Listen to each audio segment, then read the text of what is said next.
Meninos dos primeiros anos, tudo bem com vocês? Eu espero que todos estejam bem, que tenham uma ótima semana, tá? Hoje a gente vai revisar um pouquinho aqui o conteúdo sobre o quientismo, certo? Temos aí alguns exercícios para corrigir e para facilitar essa correção, a gente vai voltar aqui um pouquinho nesse conteúdo, tudo bem? E para facilitar o entendimento, eu preparei aqui alguns slides, né, para conduzir a gente melhor aí nesse estudo, tudo bem? Então vamos lá.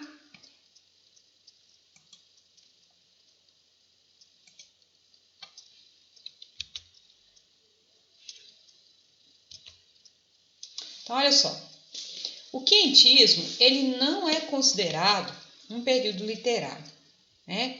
Isso porque na época do descobrimento ainda não existia uma literatura de fato aqui no Brasil, tá? O que a gente vai estudar nesse período são alguns documentos, né, que integrantes ali da frota escreveram para informar melhor o rei, né, sobre a nova descoberta. Mas se é documento, por que está sendo tratado como literário? Porque documento e literatura não são duas coisas que se batem, né? Mas por quê?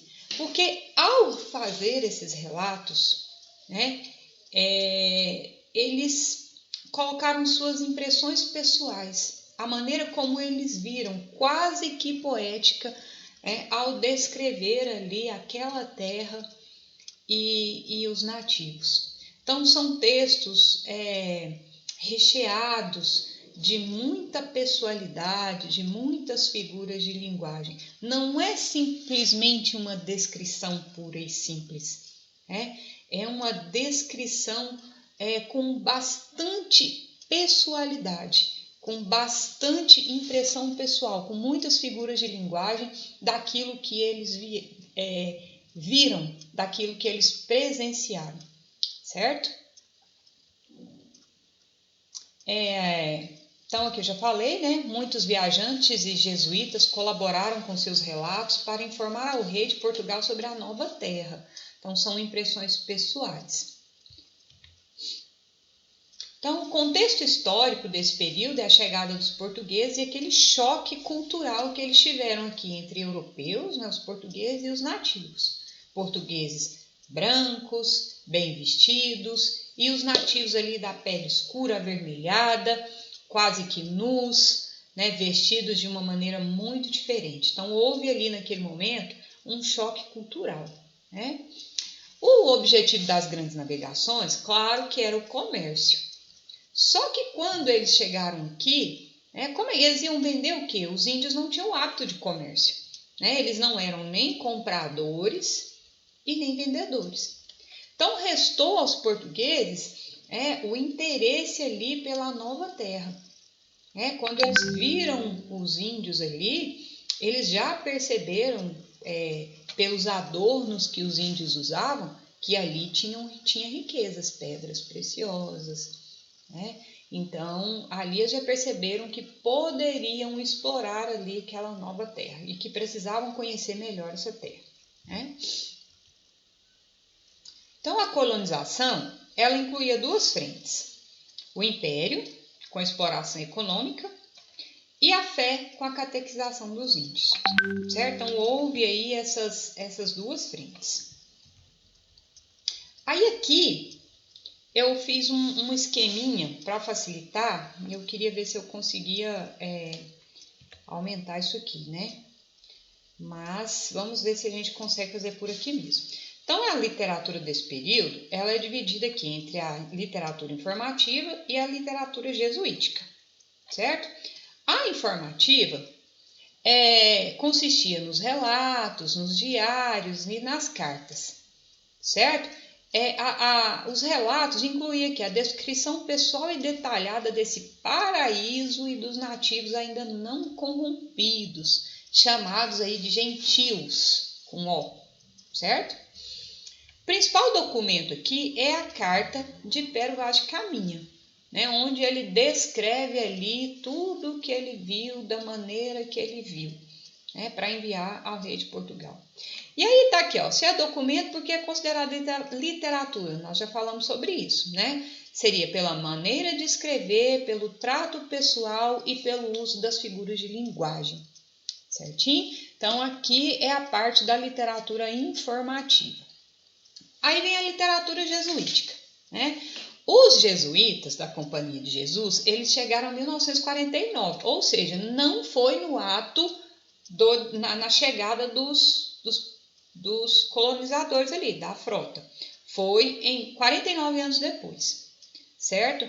Eles iniciam ali um processo de catequização. Aí vale a gente pensar, por que será que eles vieram?